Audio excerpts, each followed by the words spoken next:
বিসমিল্লাহির রহমানির রহিম। আসসালামু আলাইকুম। বিদিস কিচেনে আপনাদের সকলকে স্বাগতম। আশা করি সকলে ভালো আছেন, সুস্থ আছেন।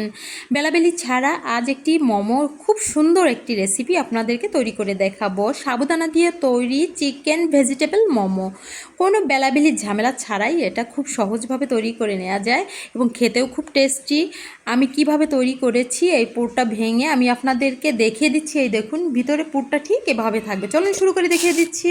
1 কাপ পরিমাণ আমি এখানে সাবুদানা নিয়েছি এবং ভালোভাবে ধুয়ে হালকা কুসুম গরম পানি দিয়ে আমি 45 মিনিট ভিজিয়ে রেখেছিলাম। লবণ দিয়ে আমি এখন মাখিয়ে নিচ্ছি 45 মিনিট পরে। এবার দুভাগে ভাগ করে আমি দুটো ফ্রুট কালার দিয়ে আমি কালার করে নিচ্ছি এভাবে করে। আপনাদের ইচ্ছে মতো আপনারা কালার দিয়ে নিতে পারেন। ভিডিওটি ভালো লাগে লাইক কমেন্ট এবং শেয়ার করবেন। নতুন যারা আছেন চ্যানেলটিকে সাবস্ক্রাইব করবেন। এবং আমি পুরটা তৈরি করার জন্য আমি যে উপকরণ নিয়েছি দেখিয়ে দিচ্ছি। এখানে চিকেন নিয়েছি, টমেটো সস নিয়েছি, গোলমরিচ গুঁড়া নিয়েছি, কাঁচামরিচ নিয়েছি এবং কুমড়া কুচি করে নিয়েছি, মিষ্টি কুমড়া, এবং আদা রসুন পেস্ট নিয়েছি। লবণ দিয়ে দিচ্ছি, সয়া সস দিয়ে দিচ্ছি এবং 1 ফালি লেবু দিয়ে আমি ভালো করে এটাকে মাখিয়ে নিব।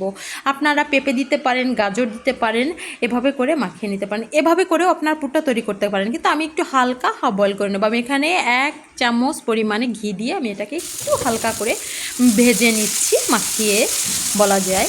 হালকা, বেশি নয়, বেশি তাপ দিইনি আমি এটাকে। দিয়ে আমি এভাবে হাতের উপরে নিয়ে পুরটা ভিতরে দিয়ে এভাবে করে গোল করে নিচ্ছি। আপনারা কর্নফ্লাওয়ার হাতে নিতে পারেন, কিংবা ময়দা কিংবা তেল বা ঘি দিয়ে ভালো করে হাতটা মাখিয়ে এভাবে করে গোল গোল করে তৈরি করে নিতে পারেন, তাহলে আপনাদের হাতে লাগবে না। এভাবে করে সবগুলো উপকরণ ভিতর দিয়ে আমি এভাবে পুরটা ভিতর দিয়ে তৈরি করে নিচ্ছি। আশা করি আপনাদের ভালো লাগবে। ভালো লাগে ভিডিওটি শেয়ার করে দিবেন এবং ডিসক্রিপশনে সব উপকরণ দেওয়া থাকবে, দেখে নেবেন। ভিডিওটি ভালো লাগে লাইক কমেন্ট এবং শেয়ার করবেন।